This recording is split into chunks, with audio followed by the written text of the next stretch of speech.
छोले पुरी करण्यासाठी लागणारं साहित्य: 1 कप छोले, 2 तमालपत्र, 3 मोठे चमचे तेल, 1 चमचा जिरं, 1 इंच आल्याचे तुकडे, 5 ते 6 बारीक चिरलेल्या लसूण पाकळ्या, 1 बारीक चिरलेला कांदा, 4 टोमॅटोची प्युरी, अर्धा चमचा धणेपूड, 1 चमचा किचन किंग मसाला, 1 चमचा लाल तिखट, अर्धा चमचा साखर, 1 चमचा बेसन, 1 चमचा कसुरी मेथी, बारीक चिरलेली कोथिंबीर, चवीनुसार मीठ आणि पाणी. पुरी करण्यासाठी लागणारं साहित्य: 3 कप गव्हाचं पीठ, पाव कप बारीक रवा, तळण्यासाठी तेल, चवीनुसार मीठ आणि पाणी. रात्रभर भिजवून घेतलेले छोले तमालपत्र घालून वाफवून घ्यायचे. आता पुरीसाठी गव्हाच्या पिठात रवा आणि मीठ घालून हे पीठ घट्टसर मळून घ्यायचं. आता छोले करताना जिऱ्याची फोडणी करून त्यात आलं, लसूण घालून बारीक चिरलेला कांदा सोनेरी रंगावर परतायचा आणि यात टोमॅटो प्युरी घालायची आणि तेल सुटेपर्यंत शिजवून घ्यायची. आता यात धणेपूड, किचन किंग मसाला आणि तिखट घालायचं आणि थोडीशी साखर घालून परतून घ्यायचं. आता यात बेसन घालून तेही परतायचं आणि एकत्रित करायचं. आता वाफवून घेतलेले छोले या ग्रेव्हीमध्ये घालायचे आणि साधारण 7 ते 8 मिनिटं शिजवून घेत याला उकळी काढायची. आता पुऱ्या लाटायच्या आणि अशा पद्धतीने तळायच्या. झाली आपली चमचमीत छोले पुरी तयार. हे छोले ना अतिशय सोप्या पद्धतीने कसे बनवायचे आज आपण ते बघणार आहोत. आणि पुरी पण आहे ना मस्त अशी टम्म फुगलेली, पण कमी तेलकट आणि कुरकुरीत, म्हणजे ती तळूनही थोडं जास्त वेळ जरी ठेवली तरी छान अशी फुललेली राहील, मस्त असा क्रिस्प राहील आणि चवदार लागेल आणि लेस ऑइली, कमी तेलकट. बाउलमध्ये 1 कप छोले घ्यायचे, पाणी टाकायचं. महत्त्वाची स्टेप आहे ती धुवून घ्या, हे व्यवस्थित धुवून घ्या. आता छोल्यांमध्ये पुरेसं पाणी घालायचं आणि रात्रभर किंवा कमीत कमी 8 ते 10 तास हे भिजत घालायचे. रात्रभर इथे छोले मी छान भिजवून घेतलेत आणि तुम्ही बघू शकाल छान असे टम्म फुगलेले आहेत छोले. आता हे काढूयात आपण कुकरमध्ये. ज्या पाण्यात भिजवलं ते पाणी शक्यतो मी नाही वापरत, ते वापरायचं टाळते, कारण आजकाल आहे ना पदार्थांवर खूप सारे केमिकल्स वापरलेले असतात, त्यामुळे शक्यतो नाही वापरत मी. आता छोल्यांमध्ये पुरेसं पाणी घालायचं. तर यामध्ये 2 तमालपत्र घालते, याची चव खूप छान उतरते. छोले शिजतानाच झाकण लावायचं आणि आधी हाय हीटवर 10 मिनिटं ठेवायचं आणि मग नंतर मध्यम आचेवर किंवा लो हीटवर, लोएस्ट पॉसिबल हीटवर 15 मिनिटं ठेवायचं. या पद्धतीने छोले छान असे वाफेवरच शिजवले जातात आणि शिट्ट्या काढायची गरज नाही आणि छोलेत ना असे उकलत पण नाही. जनरली काय होतं ना, ओव्हरकुक झाले, शिट्ट्या काढल्या की छोले थोडेसे असे उकलल्यासारखे दिसतात, अजिबात उकलत नाहीत. इथे 3 कप मी गव्हाचं पीठ घेतलेलं आहे. आता आपल्याला करायचे कुरकुरीत आणि खूप वेळ खुसखुशीत राहणारी पुरी. यासाठी यामध्ये मी घालते पाव कप बारीक रवा आणि चवीपुरतं मीठ आणि हे छान असं मिसळून घेऊयात. मोहन घालत नाही पुरी करताना किंवा इव्हन चपात्याची कणिक मळताना, पण हे मी खूपदा सांगितलं आहे, तेलामध्ये स्निग्धांश असतो, पीठ असतं, त्याच्या रेणूमध्ये तो जातो, तो घुसतो आणि मग जसं पोळी फुगली पाहिजे किंवा पुरी फुगली पाहिजे त्या प्रमाणात ती फुगत नाही, ते कारण आहे. आणि त्या तेलाचा आहे ना नंतर वासही येतो किंवा कणिक काळी पडते. सो असे बऱ्याच साऱ्या गोष्टी आहेत, पण तरी पण पूर्वापार आपण बघतोय की टाकतात, त्यामुळे तुम्हाला असं कम्फर्टेबल नसेल वाटत की असं कसं तेल न घालता कणिक कशी मळायची. नका घालू, एकदा तेल न घालता मळून बघा काय फरक पडतो. पोळ्या छान पांढऱ्या शुभ्र होतात आणि पुऱ्याही कमी तेलकट होतात. आता हे इनिशियल जे आपण पाणी घातलेलं आहे, आता हलकीशी घट्ट कणिक आपण मळून घेऊयात, तिंबून घेऊयात. इथे ही छान कणिक मळून घेतली.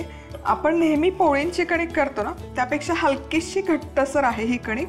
आता यावर भेगा नको पडायला, क्रस्ट नको चढायला, म्हणून यावर अगदी थोडंसं पाणी घ्यायचं आणि पाण्याचंच कोटिंग द्यायचं.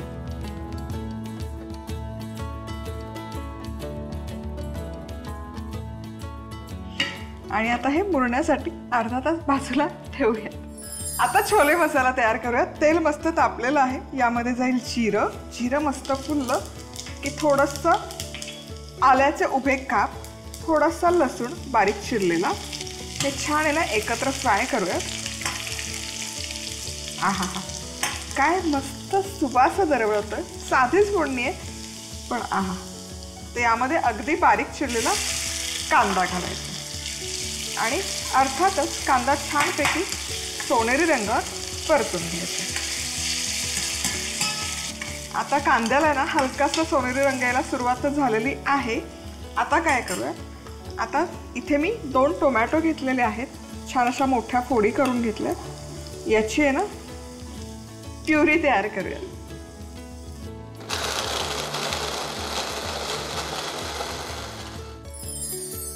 कांदा मस्त सोनेरी रंगावर परतून घेतलेला आहे, तुम्ही बघू शकाल। छान असा तो मौसूद झालाय, रंगही बदलला। आता यामध्ये घालूयात ही टोमॅटो प्युरी जी आपण तयार करून घेऊ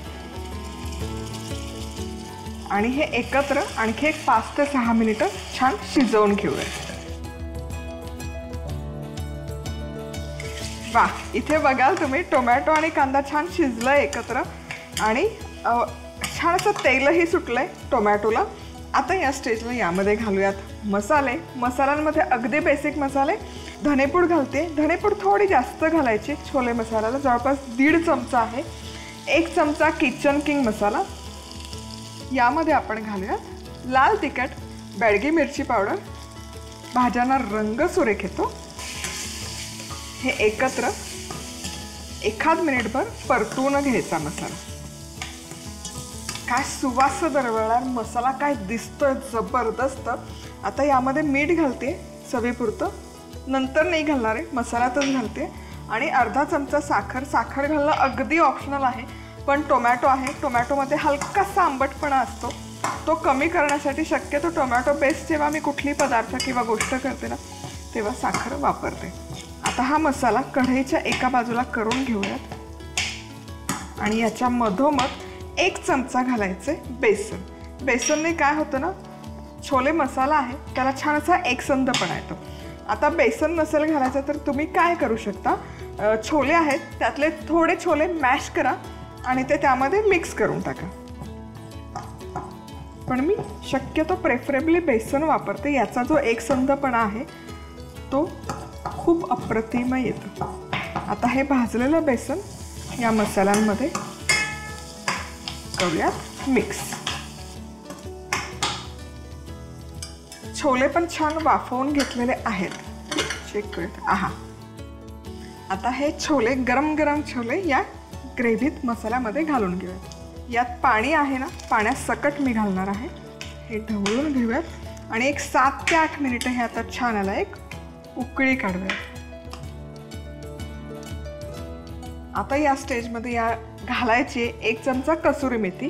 कसुरी मेथी घालणं अगदी ऑप्शनल आहे, पण जी चव उतरते ना या छोल्यांमध्ये ती भन्नाट उतरते। आणि बारीक चिरलेली कोथिंबीर हे करूयात मिक्स आणि आपलं इथे मस्तपैकी असा छोले मसाला बनवून आहे तयार। आता तळूयात पुऱ्या। कणिक आहे ना छानपैकी मुरण्यासाठी ठेवली होती, आता यातून तुम्हाला पुरीच्या आकाराचे करायचे, त्या आकाराचे छान असे गोळे तयार करू। कोण म्हणेल की तेलाशिवाय ही कणिक मळली आणि ही सगळी इथपर्यंतची प्रोसेस तेलाशिवाय केली आहे। आता हे लाटूयात। आता पुरी लाटत असताना पोळपाटला चिकटू नये म्हणून थोडंसं तेल, पिठाचा अजिबात वापर करायचा नाही पुरीसाठी, नाहीतर काय होतं ना, पीठ तळताना त्या तेलात सुटतं आणि ते करपतं। शक्यतो पुरी आहे ना उलट पलट करत नाही लाटायची, अशी एकसारखी लाटायची।